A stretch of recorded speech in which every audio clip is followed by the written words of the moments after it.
봅시다. 자, 여러분들 뭐 신성공학과 학생이니까 뭐 구조에 익숙한 거지만 2차 인지형 양성 물질에 많이 나오는 구조 세 가지입니다.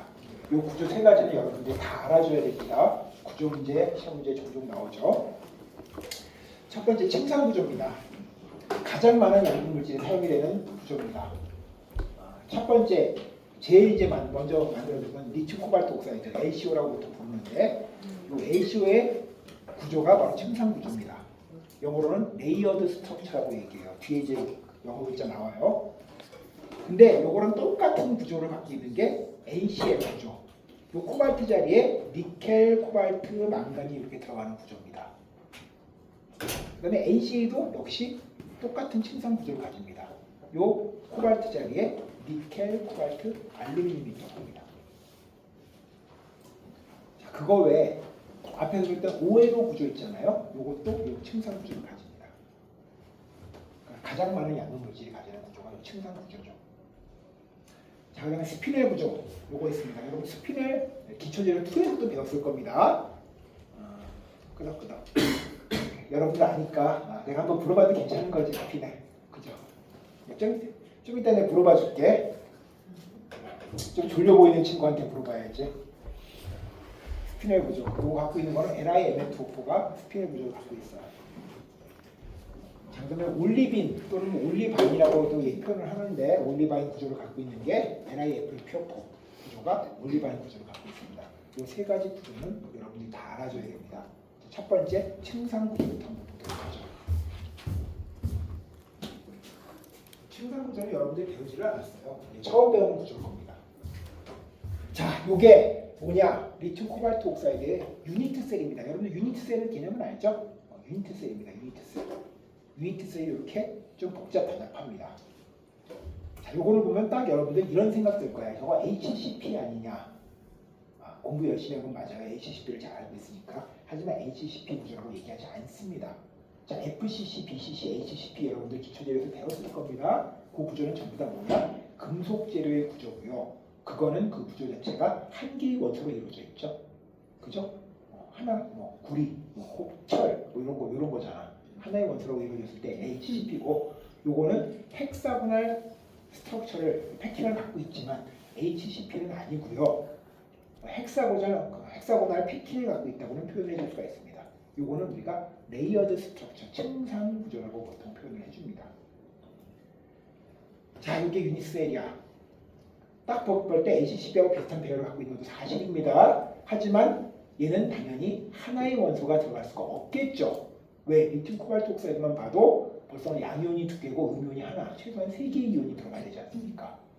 자, 그 3개의 이온들이 어떻게 들어가야 되는지 한번 보자고. 자, 저 맨 위에 빨갛게 표현된 게 코발트입니다. 또는 이 자리에 니켈이라든지 망간이 들어갈 때도 있어요. 침상 구조에서는 코발트가 먼저 들어갑니다. 있죠. 자, 코발트 양이온이죠. 다음에 양이온이 오게 되면 어떻게 되냐? 서로 밀어버리겠지. 그러니까 그 다음에 뭐가 들어가야 되냐? 음이온이 들어가야 됩니다. 음이온 한 개밖에 없죠? 산소 들어가 있죠. 자, 그 다음에 양이온이 와야 되는데 양이온이 여기서 두 가지 종류가 있잖아요. 리튬하고 코발트하고. 코발트 한번 썼잖아.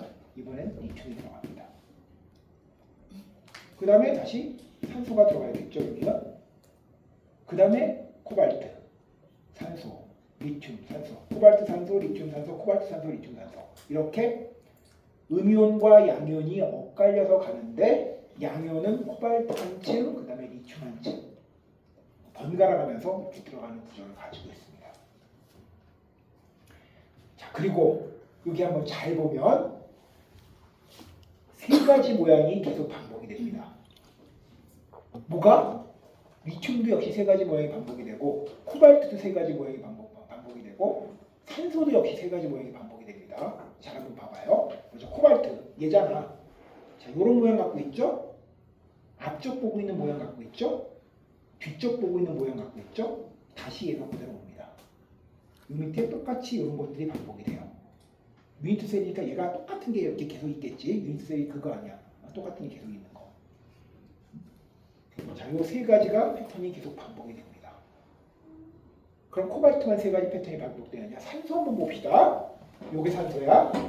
앞보고 있는 모양 하나, 이렇게 써, 요런 모양 하나, 뒤보고 있는 모양 하나.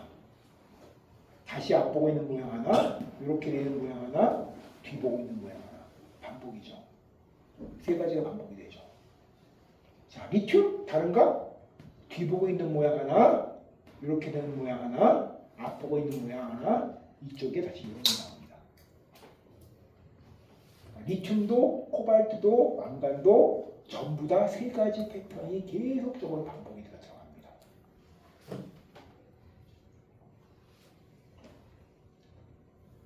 자, 그 다음에 이게 유니트셀이에요. 요 유니트셀을 우리가 보통 침상구조와 함께 우리가 이렇게 표현해 줍니다.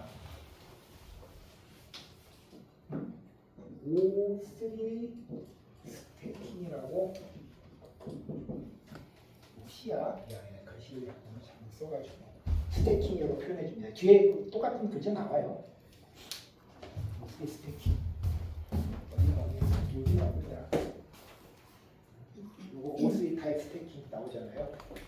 침상구조 레이어드 스트럭처 나오면서 O3 스태킹이라고 합니다. 자, 왜 O3 스태킹이라고 얘기를 하느냐? 이 O3 이런 표현이 뭐냐면 결정하시는 분들 분류법입니다. 자, O는 뭐의 약자냐면 옥타헤드랄 코디네이션을 갖는다고 얘기합니다. 우리 아까 에너지 밴드 배울 때 전이금속이 산소에 옥타헤드랄 코디네이션을 가진다고 얘기했죠. 옥타헤드랄 코디네이션을 가집니다. 뒤에서는 좀 더 볼 수 있는데 어떤 게 옥타헤드랄 코디네이션을 가지느냐? 요 전이금속도 옥타헤드랄 코디네이션을 가지고요. 리튬도 옥타헤드랄 코디네이션을 가지고요. 심지어 산소도 보면 전이금속과 이 리튬의 위에 세 개, 밑에 세 개 역시 옥타헤드랄 코디네이션을 가집니다. 들어가 있는 모든 원소들이 다 옥타헤드랄 코디네이션을 가지는 구조입니다. 그래서 옥타헤드랄 코디네이션을 가진다고 해서 O를 갖고요. 요 3는 뭐냐?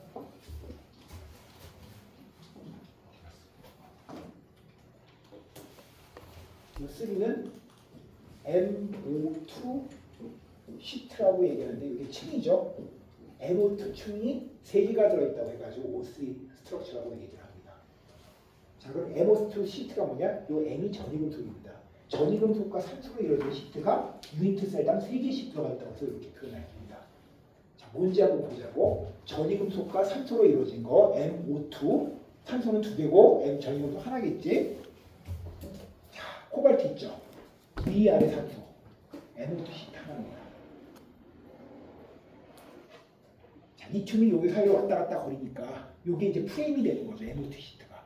이 프레임 시트가 하나, 그 다음에 여기 코발트 산소 2개, NO2 시트 2개, 그 다음에 여기 반개, 여기 반개 합해가지고 유니트 셀에는 NO2 시트가 3개. 이런 구조를 가지는 거죠.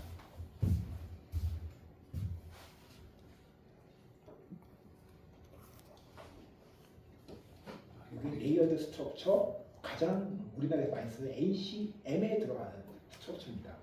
여기 코발트 자리에 니켈, 코발트, 망간 들어가면 이게 바로 NCM 구조야. 여기에 알루미늄도 같이 들어가면 NCA 구조야. 이렇게 생각해주면 됩니다. 자, 세로로 봤을 때 이렇게 생겼고 우리 가로로 한번 쌓아봅시다. 가로로 쌓으면 이런 것들이 쌓이는 겁니다. 위에서 내려왔을 때 아까는 이제 옆에서 보는 거잖아. 위에서 내려왔을 때 이렇게 산소가 마치 HCP 패킹처럼 이렇게 딱 쌓여져 있죠. 그 다음에 여기에 전이금속이 요 옥타헤드랄 코디네이션 사이트에 들어갑니다. 자, 옥타헤드랄 코디네이션 되려면 아까 얘기했죠. 밑에 3개, 위에 3개. 자, 밑에 이렇게 3개 쌓인 다음에 여기에 전이금속 들어가고 위에 3개 쌓이면 그게 옥타헤드랄 코디네이션입니다. 6개, 6배짜리. 자, 그렇게 요거 쌓인 다음에 얘네가 이렇게 쌓여가는 이런 구조. 그 다음에 코발트 한번 들어가고 리튬 들어가고 이렇게 엇갈려 들어가죠. 자, 한번 볼까요? 자, 맨 오른쪽에 한번 보게 되면 이렇게 산소가 쌓여져 있습니다. 여기에 옥타헤드랄 코디네이션 자리에 이런 식으로 원소 전이금속이 들어갑니다. 그죠? 거기에 산소가 위에 밑에 3개 쌓여있는 자리에 위에 이렇게 3개 쌓이면 밑에 3개, 위에 3개, 6배입이죠. 그게 바로 옥타헤드랄 코디네이션이 되는 거죠. 자, 그 다음에 리튬 이렇게 들어가죠. 자, 어떻게 들어가면 잘 보면 빨간 거 있는 포인트 피해가지고 들어가 있지. 즉 전이금속이 들어가 있지 않은 자리 피해가지고 기가 막히게 옥타이드럴 컨디션 포인트에 리튬이 가서 박혔습니다.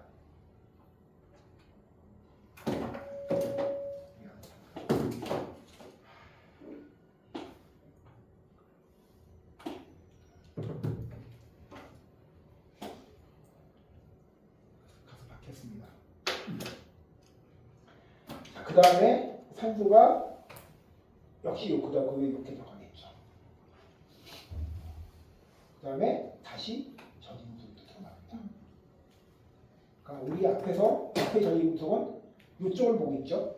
이쪽 밑에 쪽을 보고 있는데 뒤에 전이금속은 앞쪽을 보고 있죠. 모양이 바뀌었죠. 이런 식으로 바뀌어가지고 계속 들어갑니다. 하지만 보게 되면 딱 보면 밑에 세 개 있는 거 그 가운데 딱 가서 박히고 있잖아요. 그리고 위에 세 개가 더 보이잖아. 전부 다 옥타이드럴 코디네이션이죠. 이런 식으로 O3 스태킹을 가지면서 구조를 가지고 있는 게 층상 구조라고 여러분 생각을 해주면 될 것 같습니다.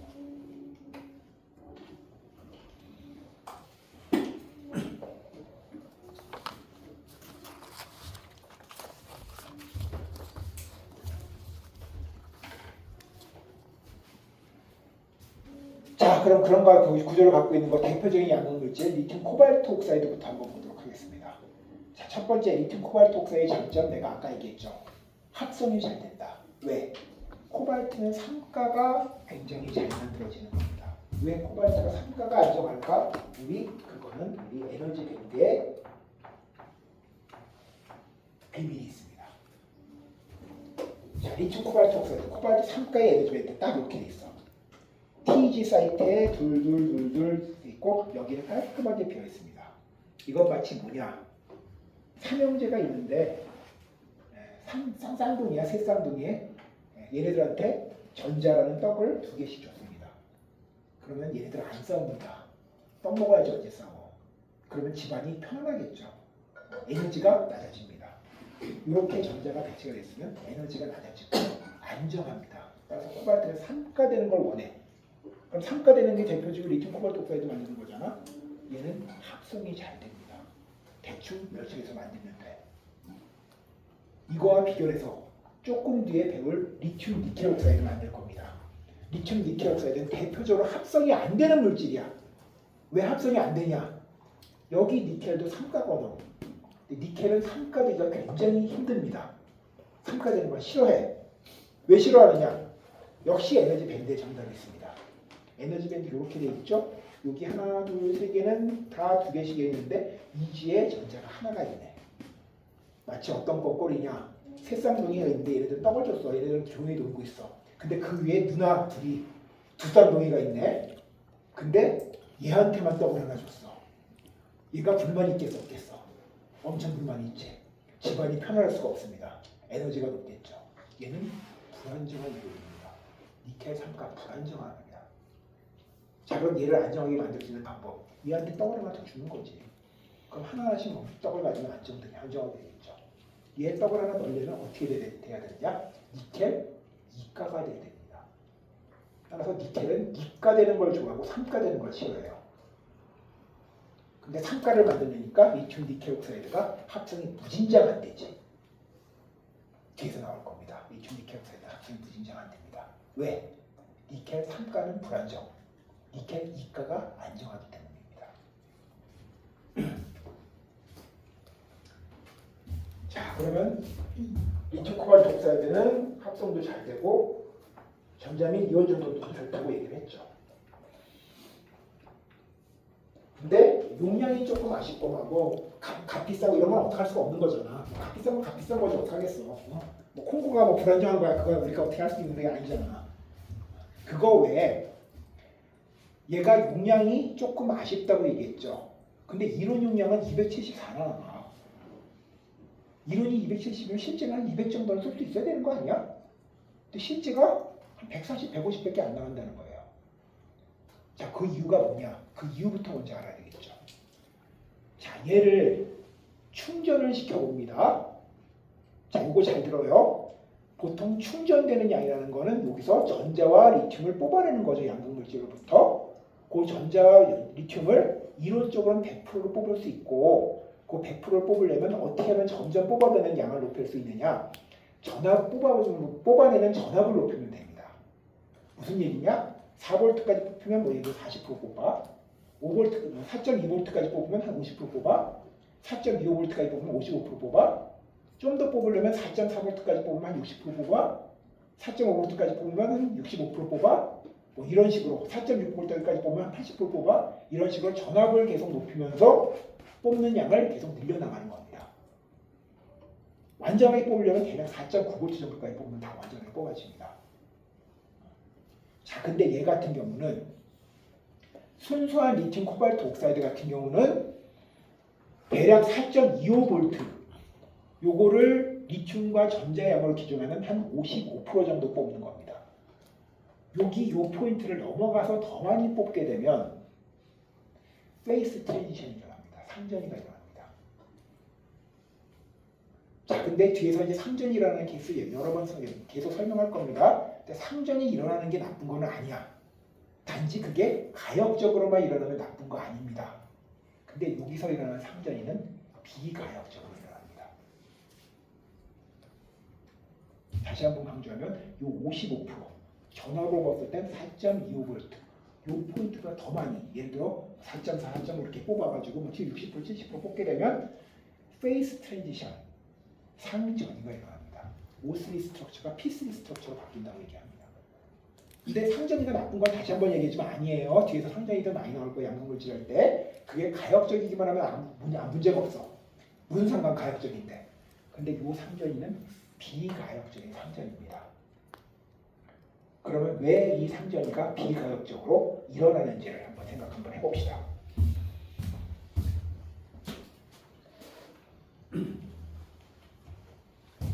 자, 리튬 코발트 옥사이드 밴드 다이어그램 우리 앞에서 배웠던 거 그거 약식으로 이렇게 그렸습니다.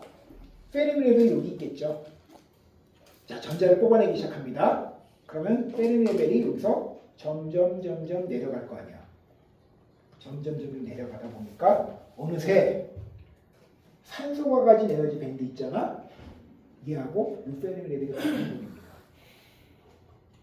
자, 이 산소가 가진 에너지 밴드와 이 페르미레벨이 만든다는 건 뭐를 의미하냐? 자, 지금까지는 충전할 때 전자가 빠져나오는 전자가 어디서 빠져나왔냐면 이 전이분소 코발트로부터 빠져나왔습니다. 이유인즉 얘의 전자의 에너지 스테이트가 제일 높죠. 제일 높은 것부터 빠져나온 거잖아. 그러니까 여기부터 빠져나오기 시작했는데 자, 여기 닿았어. 그럼 요 닿다는 건 무슨 의미냐? 지금 코발트에서부터 전자를 뽑혀서 나오나 산소 오비탈에 있는 EP6 쪽에서 전자를 뽑나 에너지 스테이트는 같다는 걸 의미를 하죠. 자, 그럼 이제 어떻게 되느냐? 코발트에서 산소만 뽑혀져 나오는 게 아니라 코발트에서만 전자가 뽑혀져 나오는 게 아니라 요 산소 쪽에서도 전자가 이제 뽑혀져 나오기 시작해요. LiCO2가 코발트에서 전자가 뽑혀 나오는 게 아이디얼한데 산소로부터 전자가 뽑혀 나온다는 말입니다. 어디서부터? 55% 이상 충전시키게 되면. 자, 그럼 어떤 현상이 일어날까요? 리튬 코발트 옥사이드에서 산소가 뽑혀져 나온다. 산소로부터 전자가 뽑혀 나온다. O2-가 있잖아요. 거기서 전자가 뽑혀 나오면 O-를 거쳐서 그냥 O가 되겠죠. 그러면 O2 결합이 되지 않겠어? 산소 기체죠. 산소로부터 전자가 빠져나오기 시작하면 산소 기체가 구조로부터 빠져나옵니다. 산소가 빠져나오는 거지. 산소가 빠져나오는 거지. 자, 구조로부터 산소가 한번 빠져나오면 그게 방전할 때 다시 들어가겠습니까? 전기가 들어간다고 그 나온 가스가 다시 원상복귀 하겠어? 원상복귀 안 됩니다. 비가역적이죠. 자, 그리고 구조가 그런 식으로 산소가 빠져나오면 구조가 변하겠죠. 구조가 변하게 되면 리튬 코발트 옥사이드로부터 전자가 빠져나오는 체인지 그 메커니즘이 바뀌기 때문에 용량이 떨어집니다. 따라서 55% 이상 충전을 안 되는 거 아닙니다. 뽑으면 뽑아. 비가역적이지만 어쨌든 가는 거잖아. 하게 되면 용량이 뚝뚝뚝뚝 떨어집니다. 사이클 라이프가 엄청 안 좋아지지.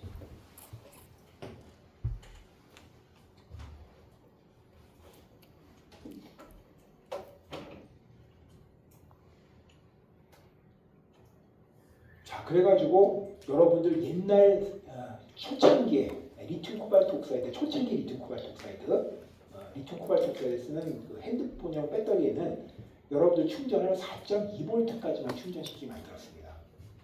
교수님 뭐 4.25V까지는 괜찮다고 그랬는데 왜 갑자기 4.25V입니다.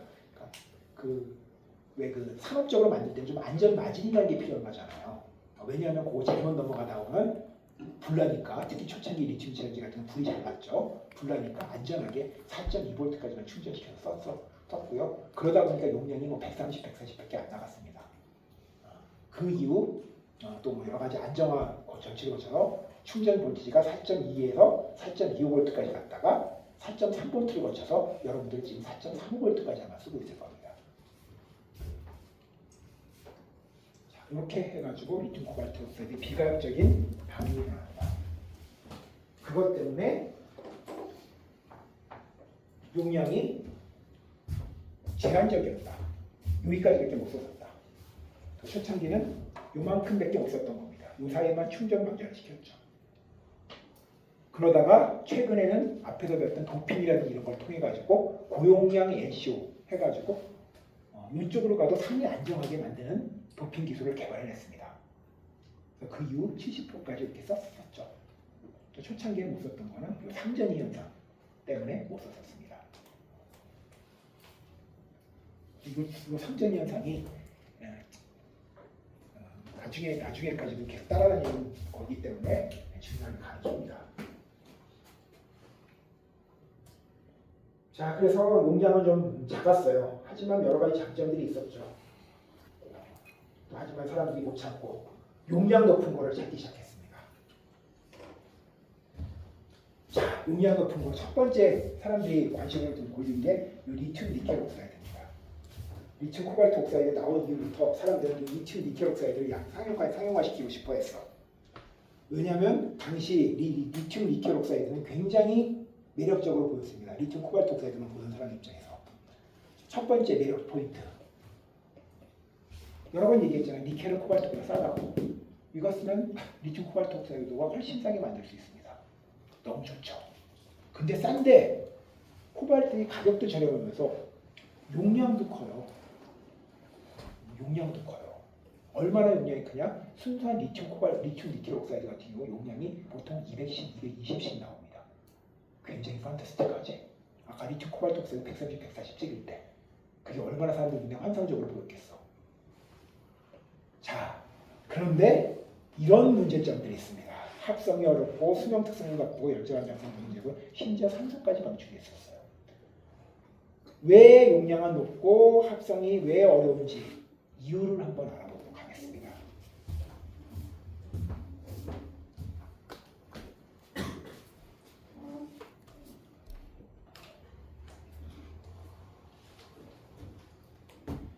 자, 리튬 코발트 옥사이드가 우리 용량이 제한되는 게 이거였잖아요. 이렇게 에너지 밴드가 저기 있는 페르미 레벨이 내려가다가 산소에 있는 에너지 밴드 보고 이렇게 닿는 거. 그러다 보니까 산소로부터 전자가 뽑혀 나오게 되는 거. 이게 지금 문제였습니다. 리튬 코발트 옥사이드 용량 제한이 되는 게. 자, 근데 리튬 니켈 옥사이드 같은 경우 우리 밴드 다이어그램 배웠죠. T2G의 페르미 레벨이 있지 않고 2G의 페르미 레벨이 있잖아요. 그러니까 얘가 오지간히 내려와도 산소 쪽하고 닿지를 않습니다. 얘는 한 55% 내려와야 닿는데 얘는 한 70%, 80%, 심지어 90% 가까이 뽑아도 안 닿아요.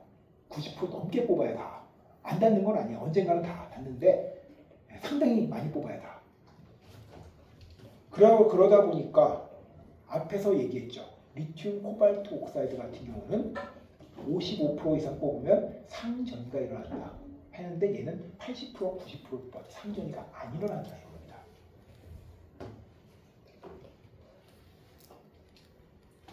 그러면 거기까지 뽑을 수가 있겠지.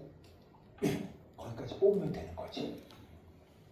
즉 이론 용량은 리튬 니켈 옥사이드 275mAh/g입니다. 리튬 코발트 옥사이드 274. 뭐 얘가 조금 크다고 하지만 1 큰 거 뭐 그게 뭐 그렇게 큰 대수겠어. 거의 이론 용량은 비슷합니다.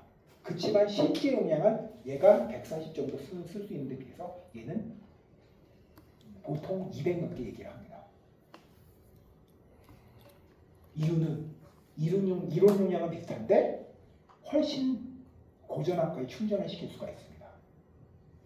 상전이 없이. 그러니까 높은 전압까지 충전시켜서 상전이가 일어나는 게 리튬 니켈 옥사이드는 거의 없습니다. 그렇기 때문에 얘는 상대적으로 높은 용량을 구현할 수가 있겠죠.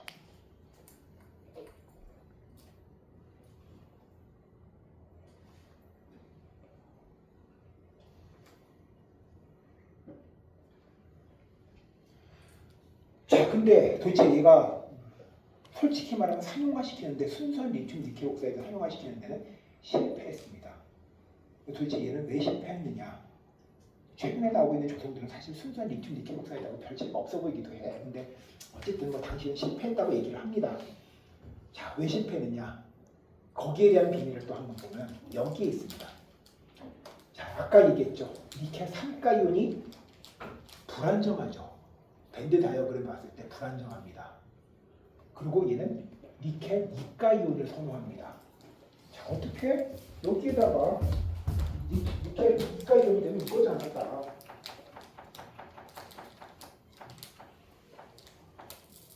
니켈 이게 3가라고 보면 니켈 2가는 여기에 전자 하나 더 들어가 있는 거예요. 여기 전자 하나 더 들어가 있는 거야. 두 쌍둥이가 있는데 떡 하나씩 갖고 있는 거야. 상대적으로 안정하죠. 따라서 니켈은 3가 요거보다 전자 하나가 여기 더 들어있는 니켈 2가를 압도적으로 선호를 합니다. 자, 그러면 이거잖아. 우리는 이거를 만들어야 되는 거야. 리튬, 니켈, O2를 만들어야 되는 거죠. 그래야 얘가 3가가 되는 거잖아요. 근데 얘가 좋아하는 건 뭐를 만드는 걸 좋아하냐면 니켈 2가를 만들게 되면 여기가 5가 1.5만 들어가는 오토가 되겠죠. 자꾸 이쪽 페이스로 가려고 합니다.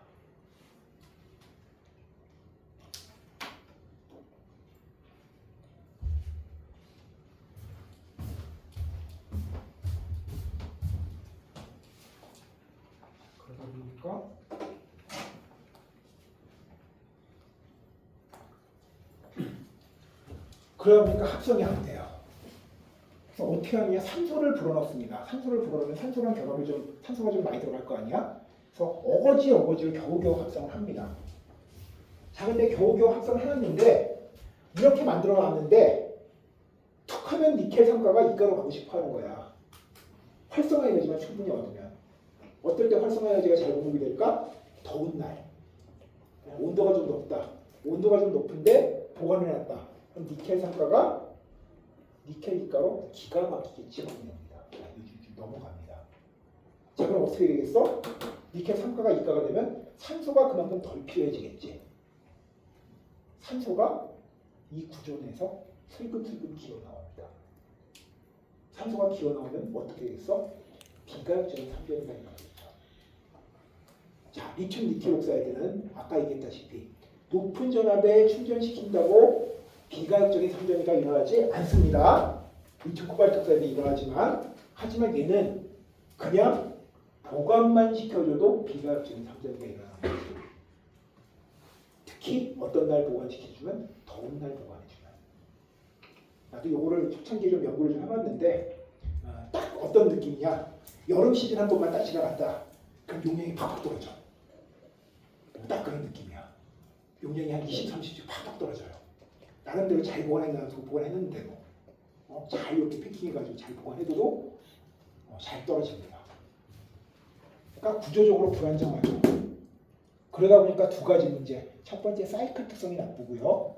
보관만 해줘도 상전이가 일어나는데 사이클 충방전하면 상전이가 왜 잘 안 일어나겠어? 계속 사이클 특성이 용량이 떨어지고요.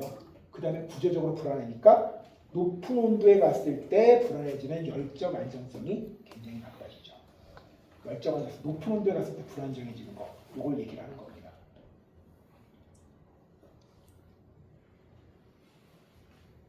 열정 안정성 사이클 특성이 좀 힘들고요. 그다음에 그러다 보니까 요 앞에와 같은 문제점이 일어나는 거죠.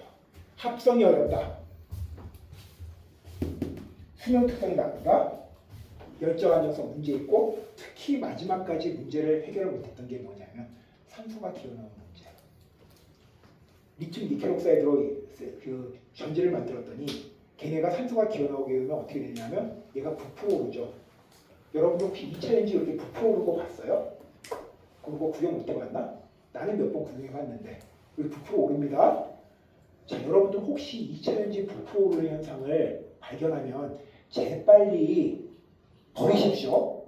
그냥 쓰레기통이 아니라 전지 그 수거하는 데 버리십시오. 그거 집에 갖고 있다 잘못하면 터집니다. 정말로 농담이 아니라 터집니다. 터질 때 불도 날 수 있어. 자, 그런 문제가 있는데 이걸 어떻게 쉽게 만들 수 있겠어요? 결국 리튬 니켈 옥사이드, 순수한 리튬 니켈 옥사이드는 상용화시키는데 실패했습니다. 이 연구를 사람들이 굉장히 많이 했습니다. 내가 그 2000년도에 박사학위를 받았거든요. 박사학위 받은 지가 벌써 25년 됐는데 그 박사 과정이 90년대 후반에 했잖아요. 그때 리튬 니켈 옥사이드 많이들 연구했어요. 나하고 1년 차이는 나는 후배가 리튬 니켈 옥사이드 갖고 박사학위를 받았는데 그런 거 연구하는 걸 나도 많이 봤습니다. 그때 뭐 그 친구 말은 조만간 이거 사용화 될 거야 그랬는데 안 됐어. 그러면 그때 했던 연구가 전혀 소용이 없었던 것이냐? 그것은 또 아닙니다. 이 리튬 니켈 옥사이드를 다른 형태로 체인지 시켜가지고 상용화를 드디어 시켰습니다. 바로 이게 바로 NCA라고 하는 물질입니다. 자, NCA는 뭐냐? 니켈 함량을 리튬 니켈 옥사이드는 100%잖아.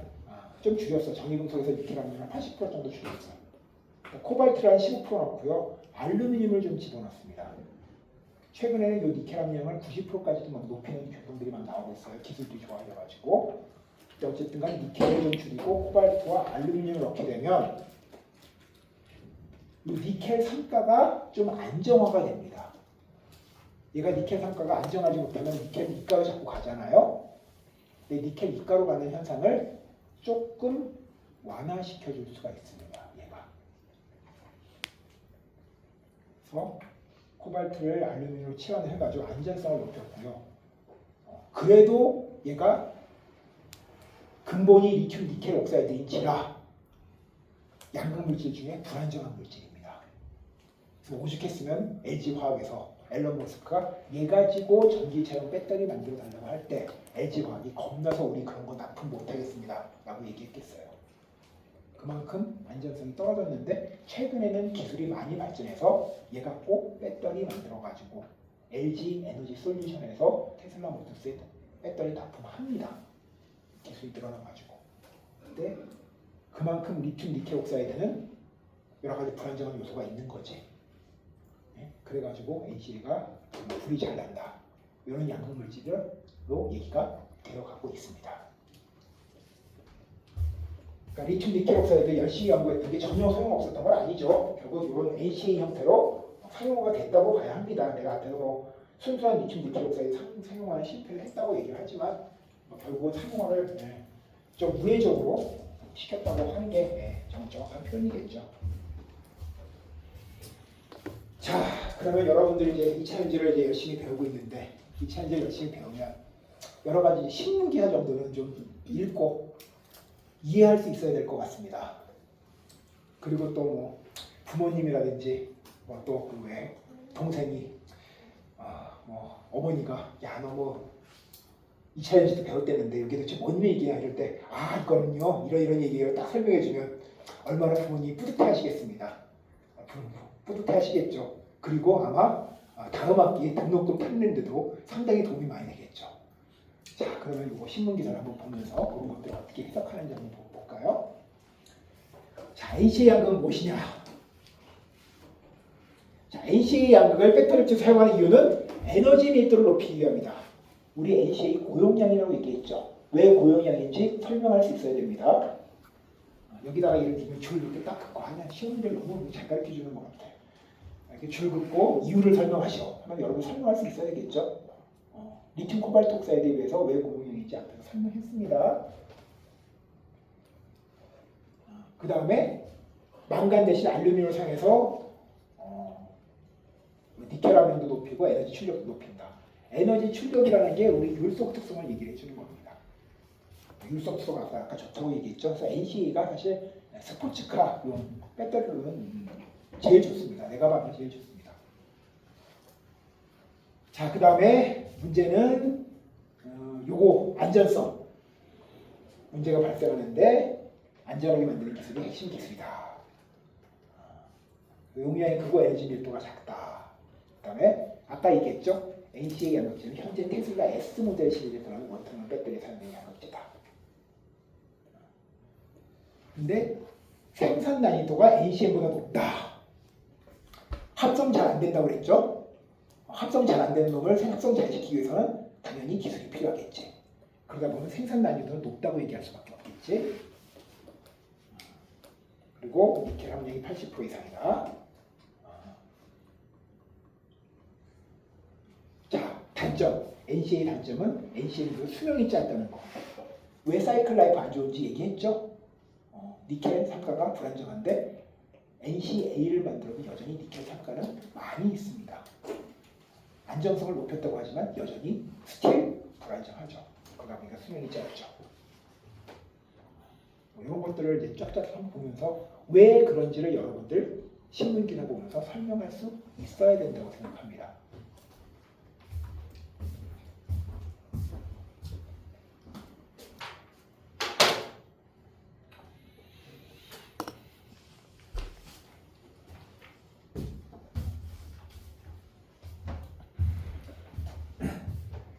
자, 다음은 LiMN2O4 스피넬 구조를 가지고 있는 양극물질 한번 보도록 하겠습니다. 자, 내가 아까 박사학위 받은 지 25년 됐다고 했는데 내가 박사학위를 뭐 갖고 받았냐? 얘 갖고 받았습니다. 얘 갖고 받았어. 스피넬 갖고 받았어. 네, 얘가 그때 당시에는 앞으로 많이 쓸 거라고 생각했는데 생각보다 많이 안 쓰이네. 뭐 그런다고 꼭 이것만 시험이 잘 되는 건 아니야. 내게 별로 없어. 솔직히 얘기하면 근데 뭐 가끔씩 나오죠. 또 안 된다는 건 아니고 또 얘는 지르지 말고. 자, 그렇지만 이걸 할 때 내가 항상 물어보고 싶은 게 있구만. 기초재료 2에서 스피넬 구조를 분명히 가르친 걸로 기억을 합니다. 그러면 이 스피넬 구조에 대해서 좀 설명해 줄 사람이 좀 필요한 것 같아. 자, 기초재료 2 우리 설계를 저번 학기에 나한테 들었다. 우리 손 한번 양심껏 한번 들어보자. 그리고 우리 제일 고참인 태민이가 스피넬 구조 한번 얘기 한번 해보자. 너 그 시험 잘 갔던 걸로 기억이 난다. 야, 얘기 못하면 내가 학점을 너무 남발하는 것 같아. 이번 학기 학점을 확 깎을지도 몰라. 뭐냐 스피넬 구조는 AB2O로 이루어져 있으면 응? 뭐라고 했지? 안 들렸어요. AB2O 방식인데 FCC로 이루어져 있는 산소 8개가 합쳐져 있고 A가 3연체 64개 중에 8개를 채우고 있고 B가 32개 중에 16개 8연체 빈자리를 채우고 있습니다. 정확합니다. 내가 너무 학점을 남발하진 않은 것 같네, 그치? 그럼 이번 학기도 뭐 학점이 뭐 그냥 저번 학기 준에서 나가면 되는 거겠나? 되나 보지? 갑자기 마음이 힐링을 얻었어. 자, 다시 한번 설명해 보도록 하겠습니다. 다들 이렇게 알고 있죠? 왜 조용하면 한 번 더 물어본다. 다들 알고 있죠? 아니, 왜 이렇게 갑자기 의심이 들지? 왜 대답을 못하는 걸까? 자, 다시 한번 보겠습니다. 우리 스피넬 구조라는 거 기본적으로 산소하고 두 가지 양면으로 이루어져 있는 거죠. 아까 태민이가 얘기한 것처럼 A, B2, O, O인데 산소가 4개 있고요. A에 들어가는 양이온, B에 들어가는 양이온이 있죠. 자, 그럴 때 산소는 어떻게 되느냐? 우리 산소는 좀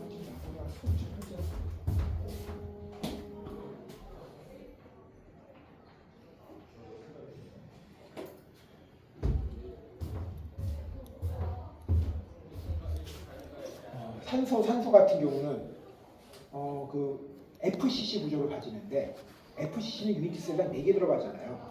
그 유니트 셀당 4개 들어가는 게 위에 4개, 밑에 4개 가지고 총 8개가 들어갑니다. 그럼 4, 8에 32 해서 유니트 셀당 산소가 무려 32개 들어가 있습니다. 산소가 32개.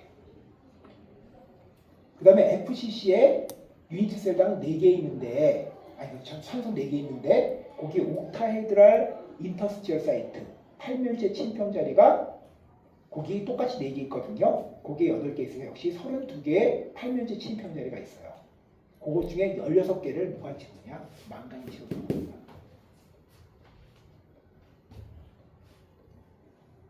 자, 그 다음에 거기에 그거의 2배만큼, 64개만큼 4면체 침평 자리가 있습니다. 거기에 8분의 1을 누가 채우느냐? 리튬이 채우는 겁니다. 이게 스피넬 구조죠. 스피넬 구조죠. 자, 그런 구조를 가지고 있는데, 그런 구조를 가지고 있는데, 그 구조를 갖고 있는 상태에서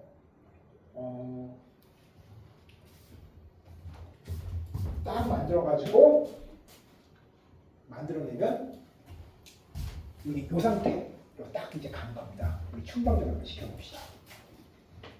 자, 여기 점 하나 찍어봐요. 3.5포인트 포인트에 딱 여기 만들면 딱 여기 딱 옵니다.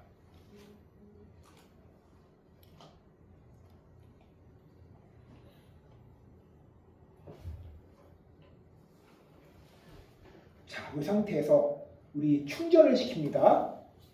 첫 번째 충전을 시키면 이렇게 충전이 되겠죠? 그래서 이렇게 충전이 되는데 여기를 요만큼을 2구역이라고 보통 얘기를 하는데 이 2구역, 두 번째 구역에서는 여기서 리튬이 이렇게 빠져나가면서 LiMn2O4를 만들어주면서 충전이 되는 과정입니다. 리튬이 빠져나가면서 충전이 되는 과정입니다. 자, 참고로 이렇게 리튬이 빠져나가서 충전이 되는 건 리튬 코발트 옥사이드, 리튬 니켈 옥사이드 충전일 때 다 이렇게 리튬이 빠져나가면서 한 개의 페이스로 충전이 됩니다.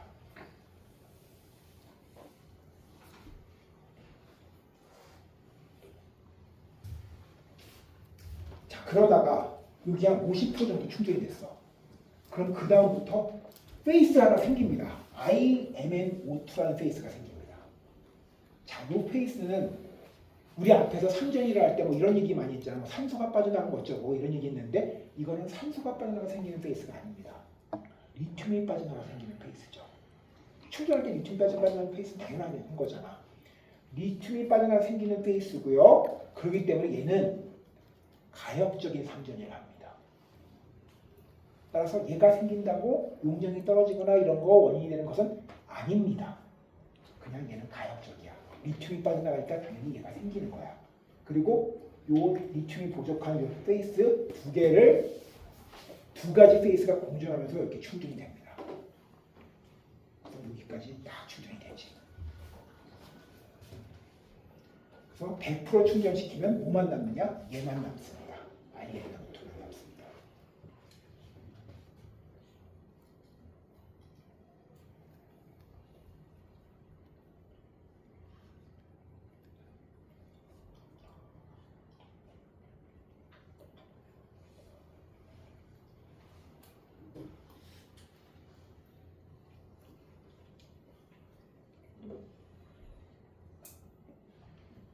여기까지 충전시켰어요. 이제는 방전시킵니다. 방전시키면 여기 첫 번째 페이스, 두 개의 페이스가 공존을 해요. 그 다음에 여기 50% 넘어가면 이제는 이 페이스는 없어집니다. 이 페이스만 남죠. 여기 사이에 이렇게 방전을 시키면 여기까지 오고 충전, 방전하면서 여기 이렇게 쳐주십시오. 이 영역이 충방전, 우리 상용화된 리튬 LiMn2O4를 상용화시킬 때 사용하는 영역이고요. 이때 생기는 상전이는 가역적인 상전입니다.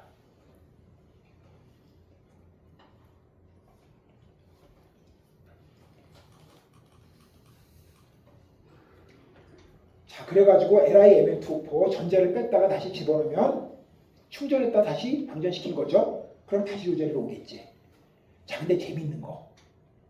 여기에 다시 방전을 시키면 이렇게 돼서 이렇게 다시 용량이 나옵니다. 자, 재밌지 않아? 우리 충전도 안 시켰어. 근데 그냥 방전시켜도 용량이 나와. 무슨 뜻이냐? 이 구조 내에 방전된다는 건 리튬과 전자가 들어간다는 거잖아요. 리튬과 전자가 더 들어갈 수 있다는 걸 의미를 합니다. 자, 그럼 리튬이 더 들어가면 어떻게 되느냐? Li2, Mn2, O4까지 리튬이 들어갈 수가 있어요. 그러니까 Li, Mn2, O4를 아예 페이스를 바꿔가지고 이렇게 새로운 리튬이 더 들어가면서 용량이 나올 수 있다는 거죠. 자, 그러면서 여기서 페이스가 또 만들어집니다. 뭐가 만들어지느냐? 스핀에는 기본적으로 큐빅이었거든요. 근데 거기에 테트라고날 한쪽이 쭉 늘어나 있는 그런 구조가 새롭게 페이스가 생겨지가 일어납니다. 그리고 이것도 일어나는 원인 리튬이 더 많이 들어가서 일어나는 거죠. 따라서 얘도 비가역적인 반응 아닙니다. 가역적인 반응입니다.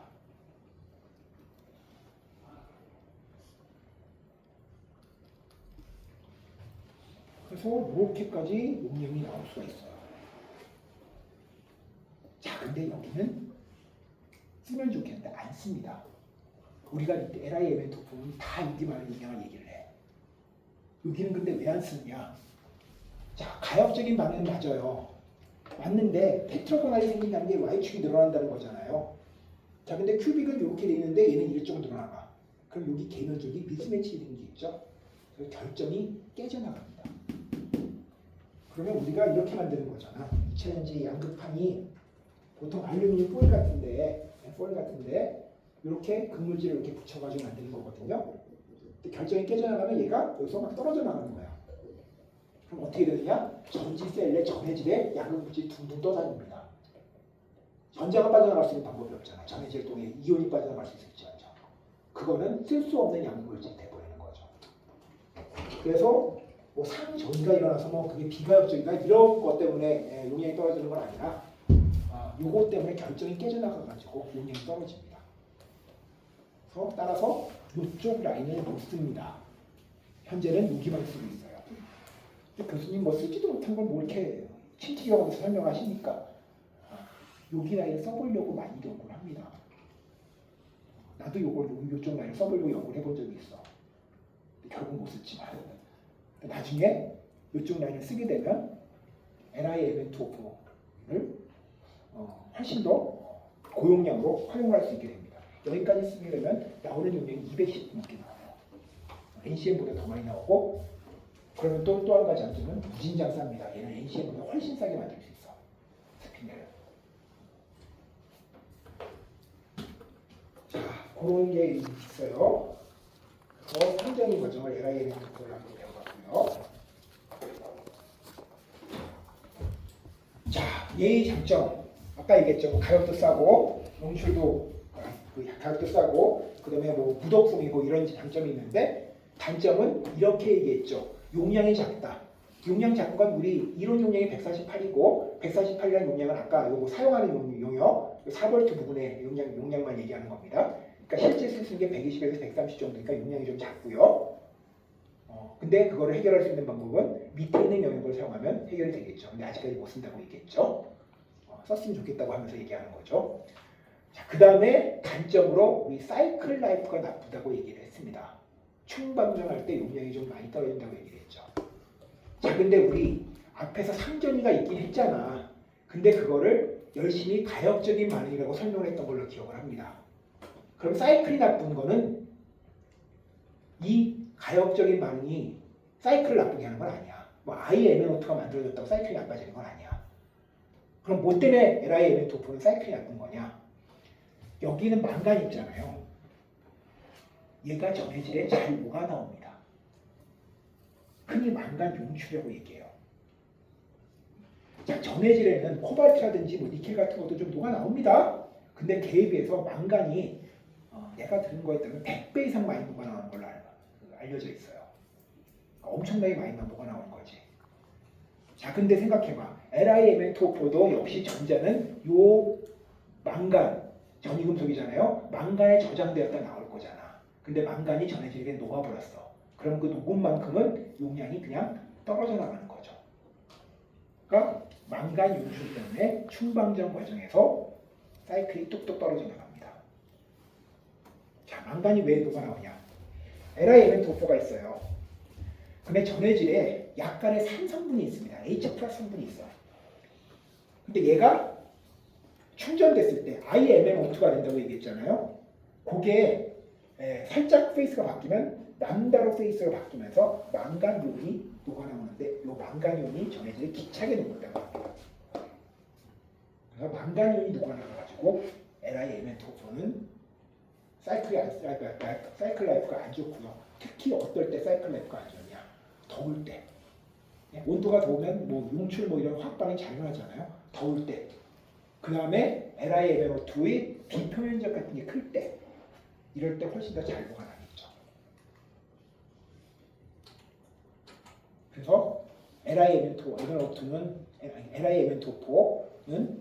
사이클 라이프가 안 좋습니다. 그 주요 원인은 망간 용출이야. 앞에서 상전이 있다고 이거 했지만 상전이가 용량 떨어뜨리는 주요 원인이 아닙니다. 왜냐하면 얘는 가역적인 상전이기 때문에 주요 원인은 망간 용출입니다. 망간 용출을 막기 위해서 많이 연구들을 했죠.